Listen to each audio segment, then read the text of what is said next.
You know, I truly wasn't emotionally prepared for the chaos Cannes 2025 unleashed. I tuned in for the star-studded premieres, Jennifer Lawrence, Paul Mescal, Denzel Washington, real cinema royalty. But what I got instead? A full-blown fashion emergency.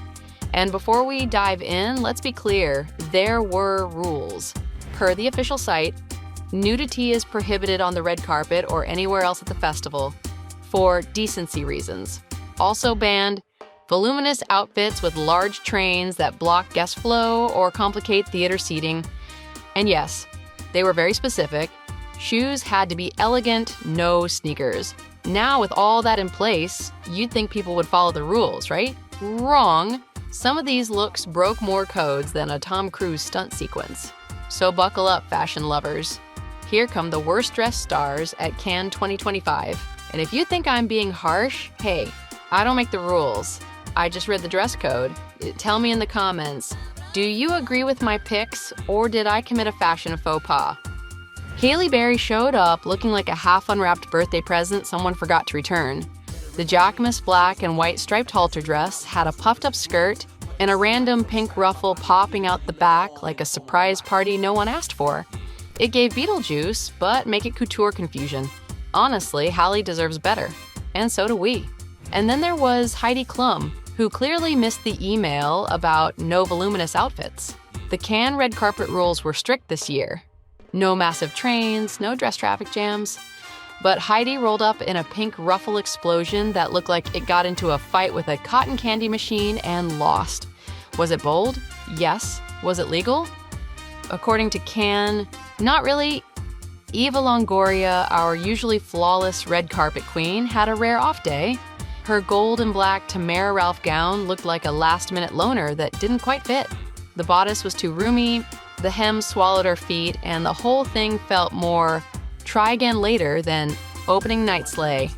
The jewelry was on point though. Pasquale Bruni, always a win. Now, let's talk about mint condition chaos. Alessandra Ambrosio's green silk gown with furry sleeves looked like a sexy holiday ornament come to life. The fabric was luxe, the slit was high, but those sleeves?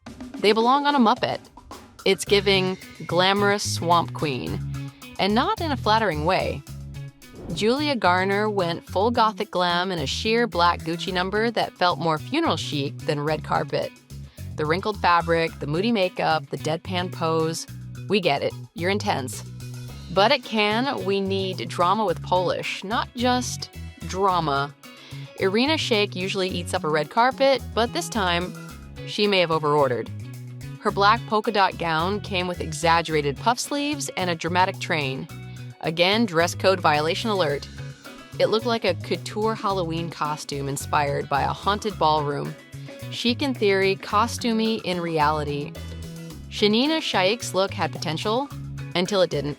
The top half said structured elegance, and the bottom half said disco ball meltdown.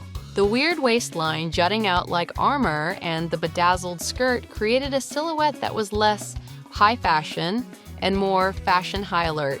Points for drama, minus several for execution. But listen, not everyone showed up to confuse the fashion gods. Some celebs knew exactly what they were doing. Let's take a moment to worship the ones who got it oh so right. Bella Hadid stepped out in a slinky, elegant Saint Laurent gown that whispered, "I own this carpet," without raising its voice. The black dress hugged her frame like a love letter from the designer. And paired with Chopard jewels? Divine. Bella doesn't just walk red carpets. She floats. Is this not the cutest thing you've ever seen?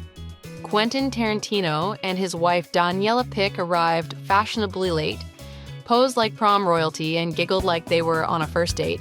Daniela's sleek strapless look, the diamonds, that giant ring, perfection. And Quentin? He looked like the proudest husband alive. Cannes loves a couple moment, and this one was golden. Juliette Binoche wore an off-white Dior haute couture ensemble that was pure architectural poetry. The silk crepe top wrapped around her head and flowed into a soft train, dramatic, serene, unforgettable. The only tragedy? She was boxed in by other jury members. Dior needs space, darling. Still, Binoche gave us a moment. and Chopard jewels were the final exclamation point. When we talk about the Cannes Film Festivals, sure, it's all about celebrating cinema. But let's be real, the fashion on that red carpet is just as much a part of the show. Every year, celebrities go all out to impress, but sometimes things don't quite go as planned. So let's take a look at some of the most memorable fashion missteps that have ever hit the Cannes carpet. First up, Kristen Stewart. Now, Kristen's never been one to play it safe, but in 2018, she looked like a walking disco ball. Well, this look definitely turned heads, though maybe not for the right reasons. Jumping back to 2002, Sandra Bullock gave us a floral ruffled situation that looked more like a bedspread than a gown. A little too much fabric and not quite enough drama. You'd think someone as effortlessly stylish as Sandra would have had more luck with this one. Eva Green's 2007 dress was another head-scratcher. It had bold red and green sashes, clashing floral embroidery, and a super dramatic train. Honestly, it looked like the holiday season collided with high fashion, and not in the best way. Now, Beyoncé usually nails every look she wears, but in 2006, her Cannes dress gave major beach vacation vibes, and not in a good way. The tropical print was a little too resort wear for the red carpet, and the fit just didn't deliver that wow moment we expect from her. Cameron Diaz, back in 2002, gave us what can only be described as a netted disaster. It looked like she walked straight from a fishing competition to the red carpet. Not quite the Cannes entrance you want to make. Aishwarya Rai is usually a Cannes favorite, but in 2019, she showed up in what looked like a shiny cardboard box with a dramatic train. I love a bold look, but this one felt more like a fashion experiment that needed a few more test runs. Then there's Tina Kuniki in 2021, who showed up in oversized purple with a massive red bow. Honestly, it looked like someone wrapped her up like a gift and never finished the job. Fashion experiment or fashion nightmare? You tell me. Now let's rewind to 2005, when Hilary Swank's dress looked like she grabbed a bedsheet and tied it around her hips in a rush. The awkward shape and strange, low waistline just screamed confusion, not her finest fashion moment. And while we're on the bedroom theme, Michelle Williams in 2010 gave us a look that felt more sleepover chic than red carpet. The soft pink color and awkward bunching around the chest made it look like an ill-fitting pillowcase. Cute in theory, but not Cannes-level glam. Lastly, we've got Milla Jovovich's 2010 red and white look. And there's just something off about it. The belt, the colors. It gave a bit of a Pennywise vibe. Probably not what she was aiming for on the red carpet, unless she was secretly filming a stylish horror sequel. Tilda Swinton, always a fashion risk-taker, turned up in 2001 wearing a look that resembled a fruit salad explosion. Not in a fashionable way, either.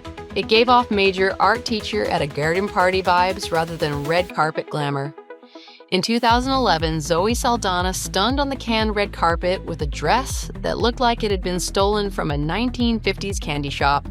Sometimes less is more. And the color explosion didn't stop there. Deepika Padukone in 2019 showed up in a gown that looked like a highlighter exploded. That lime green tulle was blinding. You could spot her from across the Riviera. As we've seen, even the biggest stars can have a fashion flop on the red carpet. Now, what do you think? What's the worst look of all time? And what was the most daring one? Share your thoughts in the comments.